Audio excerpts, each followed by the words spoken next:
Rick, good to see you, man. It's been a minute. Been a minute. Hey, Keith, how are you today? Good, man. Thanks for letting me use your place while you've been away. I recognize that view. Um, Beautiful, man. We got a nice little snowfall in the last 24 in the last 36 hours. It's a nice little dusting out here. yeah, and I know you're ready for winter because I can see you have the long sleeves on, which is a big break from usual. I do, man. I do. Hey, you ready to get right to it? Back in the saddle? Yes, sir. Let's go. Okay, great, man. I thought today's show would be titled "We Have the Best Job in the World." Oh, that's interesting. Wow, we as in like all people. All people, human beings, and at every stop along the way, no matter what the job was, from my early days of being a best busboy in a restaurant, where I am cleaning up behind people, and this was a period in time in which there were smoking sections, and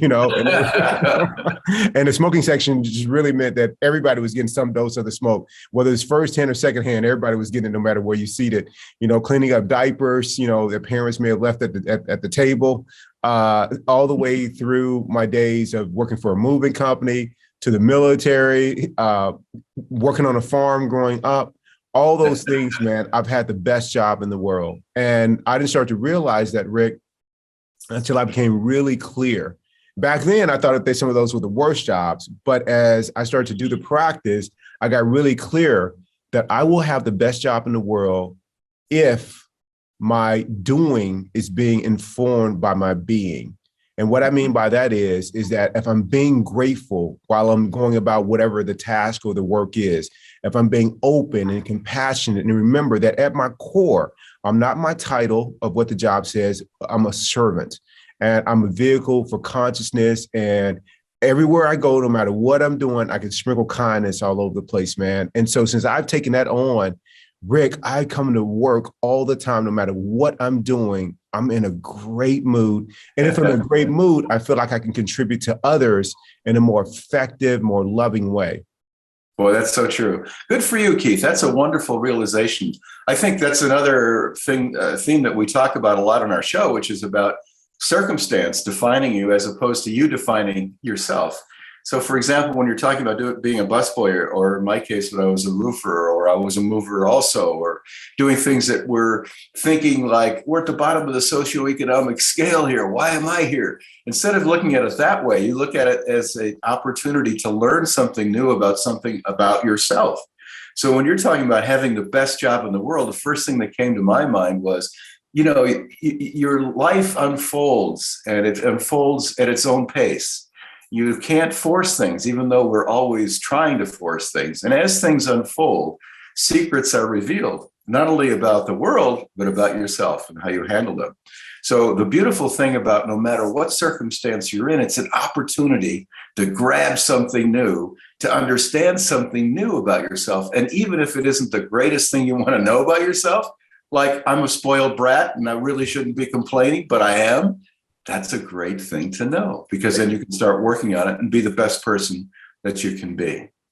Yeah, I totally agree, Rick, man. That awareness. And I think what helps me, well, I know what helps me separate my narrative, separate from my narrative and disidentify with it so that I'm clear on what you mentioned about being grateful is it just makes everything better. I mean, the colors are brighter or richer. The people that I thought were a problem or an obstacle that no longer occurs to me. I just see it as an opportunity for me to do my practice everywhere I go and not to be deterred along the way.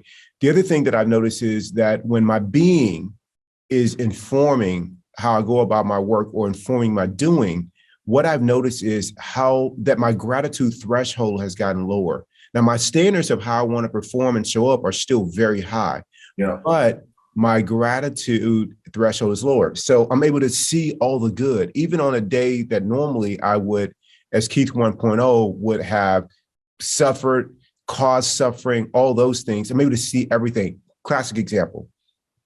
At Mayo Clinic, where I have the good fortune of contributing in a very small way. There, after Thanksgiving, all the employees got the day off, and on Friday, the day after. But not only did we get that Friday off, and this is all new, we got paid for it. And if you were working, you got paid extra. Now, the old me would have taken that day and been like, well, it's about time, that we get a Friday off. And not only that, Rick, are they doing it next year too? I mean, what about Christmas and New Year's? What about Christmas and New Year's? I mean, like, are they doing it for, Arbor Day? I mean, Rick, there'd have been no stopping to it. Even when I get what I want, is never enough. But that's because my being at that time was unconscious. It was about complaining and looking for what's missing, what's wrong, what could be better, that I miss out on what's really occurring, what's really magical. Even in a situation where staffing may be a challenge because of a lot of forces, I still have an opportunity to come in and be in a different space. And if I practice it on a regular basis, then my capacity to show up that way consistently increases. So, for example, the first time you do an arduous hike, right, and you don't train for it, it is daunting. You go back at the end of the day, you are spent. You might even say, I'm never doing that again. Yeah. But if you work and practice just a little bit every day, that hike becomes your new baseline. You elevate your baseline. And so when I see people, and this used to be me at the end of the day, like, oh, I'm so exhausted, from faking it at work all day, or putting on this, or putting on, my best foot forward. No, the best foot forward becomes your standard. Like the old me, my standard was complaining in the workplace and looking for what's wrong or what's missing. My new standard, not for others, because that's where you get into trouble, is when you have a standard for other people. My new standard for me is to be a contribution to the space. That's it. Higher consciousness. That's it, Rick. Consciousness. The idea of looking at the best for all concerned, including yourself. That ties into another important theme that we talk about quite a bit, but it's part of the practice that flows naturally from it, which is after a while, that becomes your default way of being. And so it's easy to be kind. It's not any effort. You don't have to. It's like when you're tactful, it's just part of the diplomacy that you have as a human being out of respect for other people and yourself. Right. It's just that your default way of being becomes that. And that default way of being makes you feel, I think, internally much more integrated and much more at peace and much more happy. And, the thing that the primary idea behind it all, I think, Keith, and see if this is your experience as well, it ties into that idea. Okay, well, I really don't mind much what's going to happen. Really, whatever shows up, I'll be able to deal with it. It'll be fine. Instead of this dread, like this better happen, or I'm going to be damn mad, or somebody's going to pay if this doesn't go my way. You're always struggling with life instead of just letting it unfold and letting yourself learn that no matter what shows up, it's all okay. And it's all something within your control. How you react to it is always in your control.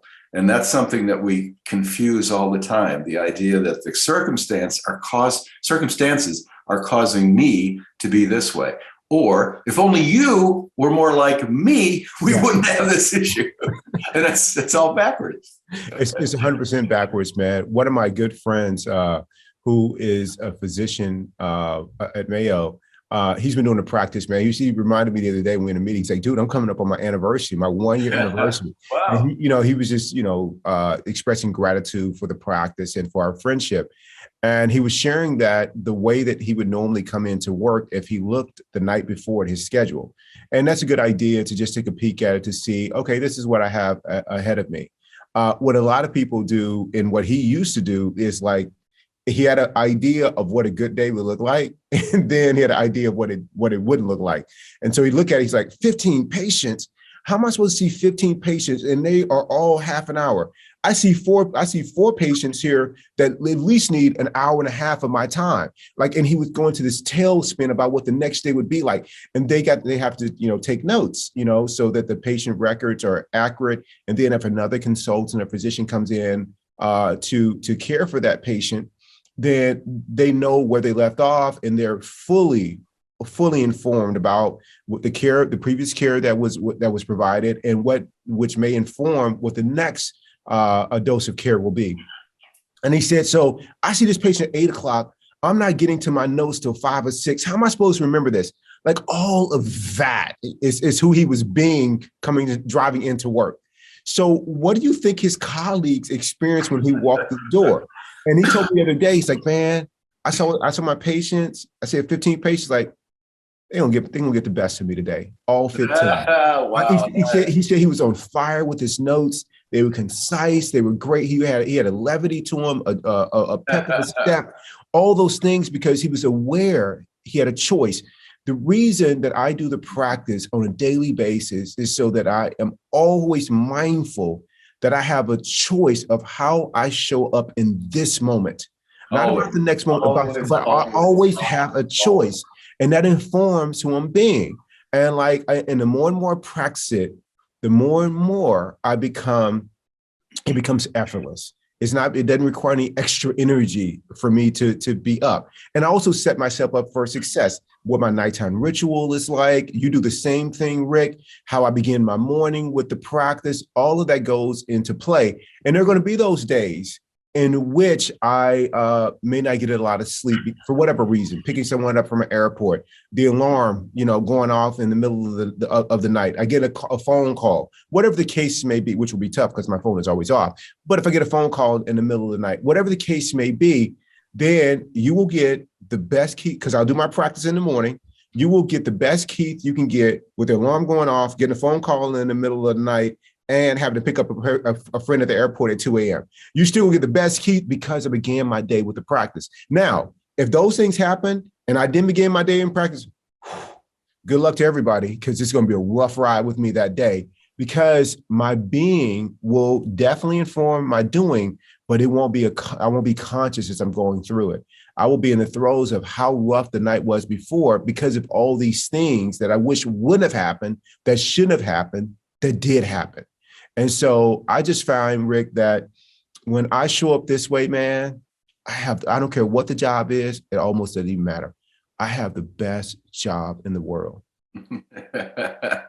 Well, and all of the people around you are the beneficiaries, whether it's your coworkers or your friends or people that you love, anybody, strangers even, they are the beneficiaries of that kind of attitude. The practice is something that really is rock solid, and it's something that if we enjoy it and we continue to do it honestly and with intent and hoping for the best in terms of others and ourselves, whatever is the best for all concerned, man, it's a wonderful opportunity to successfully lead a life of peace, happiness, and joy. Rick, I can't add anything to that, man. Thank you so much for showing me the path. No, babe. You're the one who did the whole thing. But thanks for being with me. I love being back. I love having our little time together on Saturday morning. Me too. I love you, buddy. I love you, man. Take care. Thank you.